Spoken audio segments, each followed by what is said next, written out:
हजारों साल पहले असुरों के अंधेरे साम्राज्य में रंभा नाम का एक शक्तिशाली राजा रहता था। एक दिन उसकी नजर नदी के किनारे चर रही एक खूबसूरत भैंस पर पड़ी।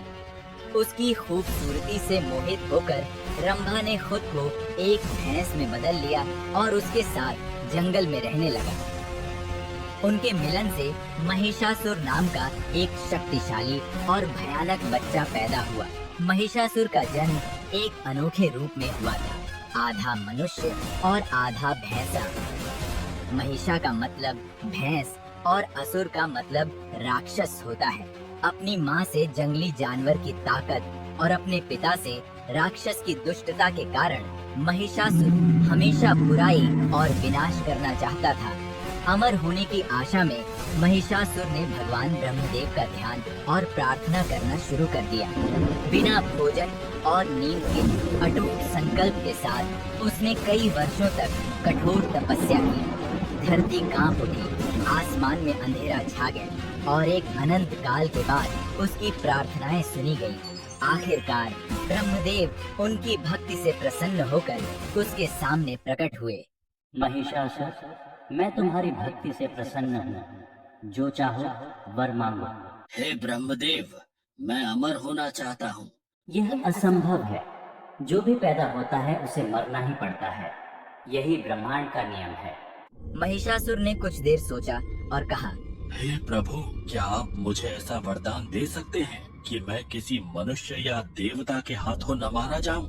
अगर मुझे मरना ही है तो किसी स्त्री के हाथों से ही मरूं। महिषासुर एक बहुत बड़ा राक्षस था। उसे पूरा विश्वास था कि कोई भी स्त्री उसे नहीं मार पाएगी। भगवान ब्रह्मा एक क्षण के लिए हिचकिचाए, लेकिन वे जानते थे कि इस वरदान में खामियां हैं, इसलिए उन्होंने वरदान दे दिया। वरदान मिलते ही महिषासुर का अहंकार बढ़ गया और उसका आतंक का राज शुरू हो गया। उसने अपनी राक्षसी असुर सेना को इकट्ठा किया और पृथ्वी पर मनुष्यों पर हमला करना शुरू कर दिया। अपने रास्ते में आने वाली हर चीज को मार डाला और नष्ट कर दिया। पृथ्वी पर विजय प्राप्त करने के बाद उसने स्वर्ग में देवताओं से लड़ने का फैसला किया। उसने अपनी विशाल असुर सेना के साथ इंद्रलोक की राजधानी अमरावती पर हमला कर दिया, जो भगवान इंद्र का निवास स्थान था। सभी देवताओं ने अपनी पूरी ताकत से महिषासुर से लड़ने की कोशिश की, लेकिन इसका कोई फायदा नहीं हुआ। महिषासुर अजेय था। कोई भी देवता या मनुष्य उसे हरा नहीं सकता था। असुरों ने अमरावती पर कब्जा कर लिया और देवताओं को स्वर्ग से बाहर निकाल दिया। इंद्रदेव मदद के लिए त्रिमूर्ति भगवान ब्रह्मा, विष्णु और महेश्वर के पास भागे। ब्रह्मा ने उन्हें वरदान की याद दिलाई और कहा, कोई भी देवता या मनुष्य महिषासुर को नहीं मार सकता। हालांकि एक महिला उसे मार सकती है, लेकिन तीनों लोकों में रहने वाली कोई भी महिला इस दुष्ट राक्षस को मारने के लिए पर्याप्त शक्तिशाली नहीं है। इसलिए त्रिमूर्ति ने एक शक्तिशाली महिला बनाने का फैसला किया। उन्होंने अपनी आंखें बंद कर लीं और अपनी ऊर्जा को केंद्रित किया। उनकी दिव्य शक्तियों के संयोजन से आकाश में प्रकाश का एक ज्वलंत स्तंभ प्रकट हुआ। यह इतना चमकीला था कि सूर्य भी मंद दिखाई दे रहा था। इससे देवताओं ने देवी दुर्गा का निर्माण किया, जो महिषासुर को मारने के लिए पर्याप्त शक्तिशाली थी। देवताओं ने उन्हें राक्षस महिषासुर को हराने के लिए शक्तिशाली हथियारों से सुसज्जित किए। भगवान विष्णु ने उन्हें सुदर्शन चक्र भेंट किए, शिव ने उन्हें अपना शक्तिशाली त्रिशूल दिए और ब्रह्मा ने अपना कमंडल भेंट किए। उन्हें युद्ध में सवार होने के लिए एक भयंकर शेर भी भेंट मिला। इन दिव्य उपहारों और देवताओं के आशीर्वाद से लैस देवी दुर्गा सिंह पर सवार होकर महिषासुर का नाश करने के लिए निकल पड़े। जैसे ही वह अमरावती के पास पहुँचे, उनकी भयंकर गर्जन आकाश में गूंज उठी।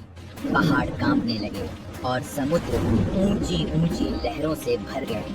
उनकी उपस्थिति ने ही पूरे ब्रह्मांड में भय की लहरें फैला दी। जब उनके आगमन की खबर महिषासुर तक पहुंची, वह हंसने लगा। एक साधारण महिला मुझे चुनौती देने आई है। एक महिला, वह मेरे समय के लायक भी नहीं है। मैं उससे निपटने के लिए अपनी सेना भेज दूंगा।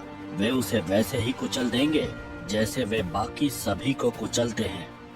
महिषासुर ने असुरों की अपनी विशाल सेना को देवी दुर्गा का सामना करने का आदेश दिया। युद्ध का मैदान जल्द ही हथियारों की टक्कर से गूंज उठा और राक्षसों की लहरें देवी पर टूट पड़ी। लेकिन एक एक करके सभी राक्षस देवी के सामने गिर गए। उनकी दिव्य शक्ति से आसानी से पराजित हो गए। अंत में महिषासुर स्वयं दुर्गा देवी के विरुद्ध युद्ध करने गया। देवी को भ्रमित करने के लिए बेताब महिषासुर ने अपनी सारी काली शक्तियों का इस्तेमाल किया। अलग अलग जानवरों का रूप धारण किया। सबसे पहले वह एक क्रूर शेर बन गया जो भयानक गति से दुर्गा पर हमला करने लगा। देवी ने उसे दिव्य सटीकता से मारा, जिससे वह घायल हो गया।